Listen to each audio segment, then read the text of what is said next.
तुम्ही ज्या वेळेला मतं मागता लोकांकडे त्यावेळेला स्वाभाविकरित्या पंतप्रधान नरेंद्र मोदींचं कौतुक करता, त्यांची धोरणं आणि त्यांच्या आतापर्यंतच्या कामाबद्दल एक प्रकारे तुमच्या भाषणांमध्ये उल्लेख आढळतो. पण काँग्रेसचं म्हणणं आहे की पंतप्रधान म्हणून त्यांचं नाव घ्यायला त्यांना लाज वाटायला लागले. पृथ्वीराज चव्हाणांनीही जय महाराष्ट्राला मुलाखत दिली तेव्हा हे वक्तव्य केलं. कोणाचं नाव घ्यायचं? राहुल गांधींचं. राहुल गांधी थोडं गरम झालं, उकाडा झाला की परदेशात थंड हवा खायला जातात. मोदीजींनी 10 वर्षात एकही सुट्टी नाही घेतली. पूर्ण जीवन त्यांनी देशासाठी समर्पित केलं. आज देशाचं नाव जगात रोशन करण्याचं काम कोणी केलंय? मोदीजींनी केलंय. आज भारत बोलतो, देश ऐकतो, जग ऐकतं, जग हलतं. ही परिस्थिती पूर्वी होती का? भारत बोंब केलं तरी भारताचं कुणी ऐकून घेत नव्हतं.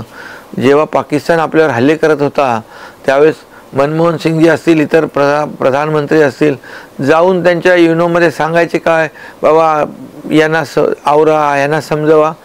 आता परिस्थिती बदलली आहे. मोदीजी डायरेक्ट सर्जिकल स्ट्राईक करतात. डायरेक्ट सांगतात की जर आमच्यावर डोळे वटारले आणि आमच्या हिंदुस्थानामध्ये आमच्या सैनिकांना किंवा सैनिकांचे मुंडके कापून घेऊन जात होते, सीमेवरच्या सैनिकांची. परिस्थिती बदलली आहे ना. लाल चौकामध्ये तिरंगा फडकवायची हिंमत कोणाची होती? मोदीजींमुळे झाली.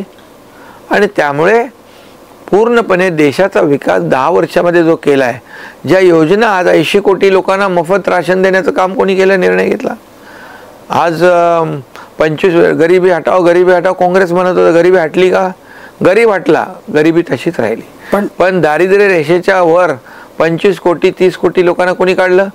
मोदीजींनी काढलं. मग त्यांचं नाव कोणी घ्यायचं? कुणाचं नाव घ्यायचं?